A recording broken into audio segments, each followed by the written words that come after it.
Now the Three Martini Lunch with Greg Corombos and Jim Geraghty. And welcome, everyone, to the Easter Monday edition, or the opening day edition of the Three Martini Lunch, along with a tan, rested, and ready Jim Geraghty back from spring break. He also of National Review. I'm Greg Corombos of Radio America. Thanks for being with us. We've got good, bad, and crazy martinis for conservatives today, as usual. But, Jim, I just want to say I know you're feeling very grateful. The last thing you said before leaving at the end of week before last was that I'm sure nothing important will happen while I'm gone. There were no major cultural debates, no major international issues flaring up, just a real calm time while you were gone. Yep, slow economic news. It was actually really nice to be not really following the news for a week, because every time I would check, open the newspaper, turn on the TV, or look at Twitter, it was all outrage. And I didn't miss it at all, but we're back now, Greg, so there we go. Excellent. All right, on to the good martini now, and it's always interesting when there are Democrats who are a little bit nervous that there's not more serious competition for the 2016 presidential nomination. Yes, O'Malley's probably going to run, maybe Bernie Sanders, but for the most part, the field at this point is clear for Hillary Clinton, and we're in April now, so if anybody's actually serious about getting in this race, they're running out of time.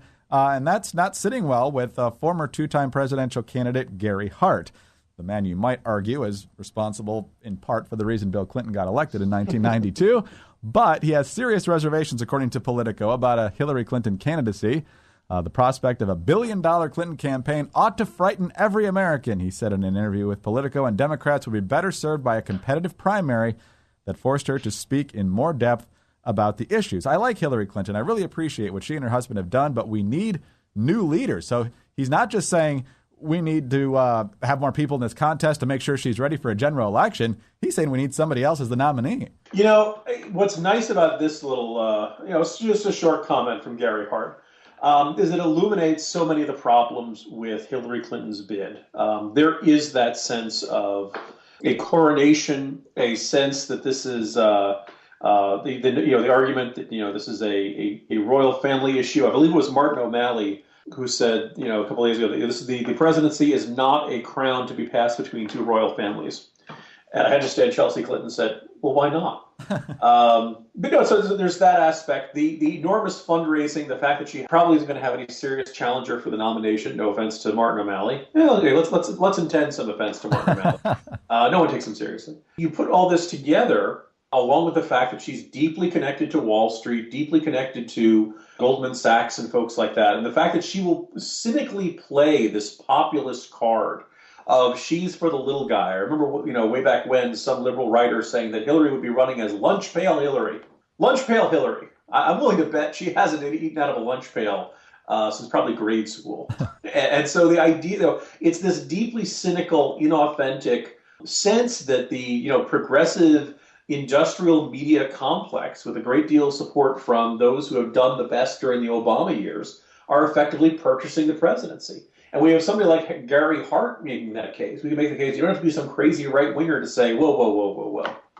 Americans are not well served by this. And, that maybe this, Bobby Jindal says in terms of, when he gets asked about his fundraising for his presidential bid, he says, look, we're having a primary, we're not having an auction.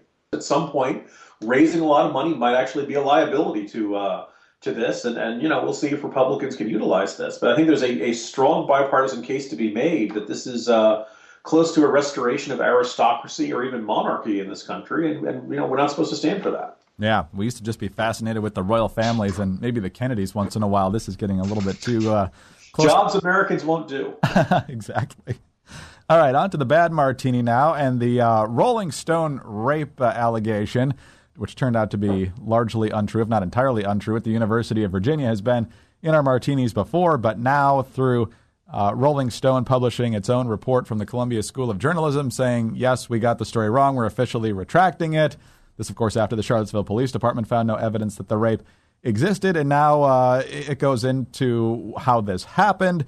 The overall editor only reads about half of the articles in each edition. Then there's the managing editor, Will Dana, who could have looked more deeply into the story drafts, but decided that it wasn't important for the author of this article, Jim, to actually go and interview friends that this Jackie referred to in the article to see if she was actually telling a consistent or even a true story. So there's this kind of list of checks you go through to make sure a story this explosive is true, but apparently the salaciousness was just too much to go through all that work. Yeah, there's two aspects. I think somebody put it well, saying that when you have a just absolute disaster like this, you can do one of two things. You can change the policies. In other words, how you go about your reporting, how you go about your fact-checking, how you go about your editing, or you can change the personnel. And I think to the surprise of a lot of people in the media world, Rolling Stone has chosen to change neither. They're absolutely convinced that this was a unique set of circumstances and that they don't need a more stringent system of fact-checking for stories like this. And the other thing is that they're not changing any. The really surprising one is that the reporter, Erdley, is not being dismissed. And I think it was Seltzer over at CNN who asked, if this doesn't get you fired, what does? This is about as epic a screw-up as you can possibly make, really doing great damage to the name and image of your publication.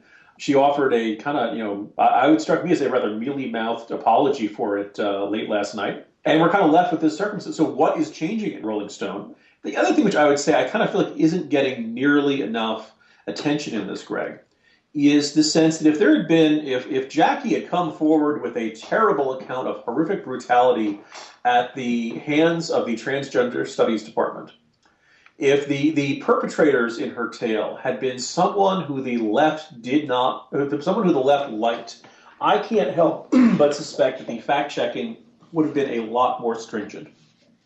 The reason stories like this and hoaxes get... no hoax can work if no one wants to believe them. Right? And this was a story that the folks at Rolling Stone and all their editors and a good chunk of, I'm just going to guess, their readership wanted to believe this one. They wanted to believe that this is another tale of these snotty, horrible, brutal, privileged, patriarchal white males on campus, and that they were the problem and somebody needs to crack down on them, and aren't these frats terrible, et cetera, et cetera. That if you tell a story that nobody wants to believe, they will be a lot more skeptical of it. And, it's this, probably the most vivid example we have of a journalistic culture where the narrative determines what the story is going to be instead of the facts. And look, over at Hot Air, they like to use the expression "too good to check." Well, in their minds, this really was the mentality of the story. That even though a lot of the details in that in Jackie's account could not be corroborated, it was just too good. And I make air quotes as I say that. Yeah, I'd like to say. I also wanted to see the University of Virginia president, be a little more contrite about banning all fraternity activities from campus on the basis of a false story. But I don't think anyone wants to learn from this. I think everyone's very happy with who they are. I think Rolling Stone believes that ultimately they did what they raised awareness, and that is much more important than getting the story right in their minds. You think the people at UVA are ready for this year to be over? But you got that story. There's been a couple of abductions and murders. Then you had the racial incident with the alcohol cops a couple weeks ago. It has not been a good year for the folks in Charlottesville. The good news is they'll get to own a Rolling Stone soon. All right, on to the third martini now. And this is from the New York Times. Their reporter, Alan Rappaport, decided to dig into Jeb Bush's voting records in Florida and found out that when Jeb Bush updated his voter registration card in 2009, he marked his ethnicity as Hispanic. Now, of course, he is married to a Hispanic woman, Columba, and he's very much in touch with the Hispanic culture, lives in the Miami area. But, Jim, it doesn't change the fact that he's the son of George and Barbara Bush, which makes him anything but Hispanic. I don't know that this will matter much, but at least some Elizabeth Warren fans are going to be happy that there's somebody else they can target here. Well, yeah, you just put your finger on it. If Republicans nominate Jeb Bush, we really can't make fun of Elizabeth Warren anymore. And this is one checked box on a voter form. It's only used for demographic purposes. It doesn't really amount to that much. But there are a lot of people who are going to, kind of roll their eyes at this and say, he's convinced himself that he's Latino. He's convinced himself that he's something that he isn't. I think that Latinos themselves will probably decide whether or not that strikes them as some sort of inappropriate claiming of their heritage or their culture or something like that. Some might take it as flattery. I think it just kind of looks kind of silly and phony, and unless you could say, no, my hand slipped, I meant to check white. It seems like a little bit odd for somebody to insist that they are something that they are not. And, if you're looking for reasons to not like Jeb Bush, you throw this on the pile. if you already like him, you kind of dismiss it as not really serious, and we'll see how it shakes out. I think what perhaps it's most interesting is David Frum has the fascinating essay a little while back, contending that Jeb Bush basically likes immigrant America more than he likes native-born America.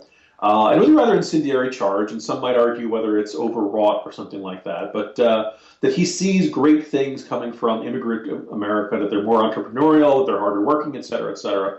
The problem is there are a lot of native-born Americans who that's not going to sit well with, and the idea that he's going to if you'd be interested to ask Jeb Bush, do you think of yourself as Hispanic? And if so, what does that mean? I think there'd be a lot of chewing that over. And America has always been a land of the Great Gatsby and reinvention, and you can be whatever you want to be. But I think a couple people might kind of be left scratching their heads and kind of left thinking, like, this is something a little strange about a guy who wants to claim that his heritage and his ethnic identity is different from what the genetics would say.